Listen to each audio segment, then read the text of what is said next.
Le 7 avril 2026, la Somalie a marqué une avancée diplomatique majeure en prenant officiellement fonction et pour la première fois au Conseil de paix et de sécurité de l'Union africaine depuis la création de cet organe en 2003. Élu en février 2026, pour un mandat de 2 ans, le pays rejoint cette instance clé chargée des questions de paix et de sécurité sur le continent. Les autorités somaliennes saluent une reconnaissance et des progrès réalisés ces dernières années, tandis que les analystes y voient une opportunité pour le pays de renforcer son rôle dans la gouvernance sécuritaire africaine.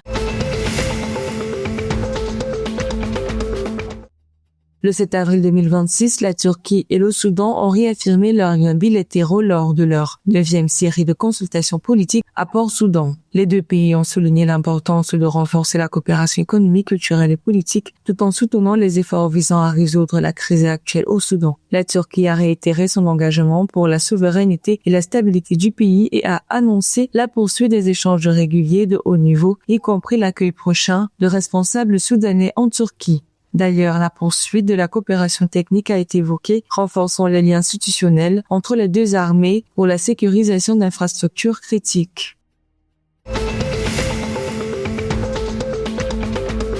Le 8 avril 2026, en Tanzanie, la présidente de Samia Suluhu Hassan a annoncé des mesures pour réduire la consommation de carburant dans les institutions gouvernementales et a appelé les citoyens à rester calmes face à la hausse des prix, conséquence des perturbations mondiales liées aux tensions entre les États-Unis, Israël et l'Iran. S'exprimant à la maison d'État de Chamino, elle a ordonné la réduction des convois officiels et la promotion des transports partagés pour les fonctionnaires tout en avertissant les commerçants contre des hausses de prix injustifiées. En effet, depuis le 1er avril, le prix du litre d'essence à Dar es Salaam a bondi de 33%, passant de 2864 shillings tanzaniens en mars à 3820 shillings tanzaniens. Le diesel a suivi une trajectoire similaire, atteignant 3806 shillings tanzaniens contre 2858 shillings tanzaniens au mois de mars 2026.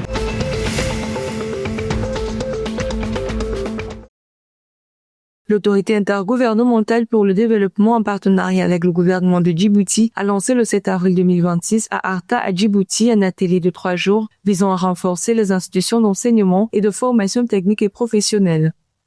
Réunissant autorités publiques, représentants du secteur privé et partenaires internationaux, l'initiative vise à adapter les programmes de formation aux besoins du marché du travail, promouvoir l'inclusion des femmes et des réfugiés et développer des partenariats publics-privés destinés à former 4000 jeunes, dont la moitié des femmes, dans des secteurs à forte demande avec 10% des bénéficiaires réservés aux réfugiés et aux personnes handicapées. Le meneur des Patriotes BBC, Franklin Damaria, a établi un nouveau record de points en un seul match dans la Ligue de basketball du Rwanda en inscrivant 66 points lors de la victoire 103 contre 68 contre Heure BBC dimanche le 5 avril au Petit Stade. À 26 ans, Damaria a dépassé l'ancien record de 60 points détenu par Pascal Niyonkuru depuis 2019, réunissant 24 et ses 42 tirs, dont 7 à 3 points et 11 lancers francs sur 14. Il a également ajouté 6 rebonds, 2 passes décisives et 3 interceptions, confirmant sa domination cette saison avec une moyenne de 28,6 points par match et plusieurs performances remarquables consécutives.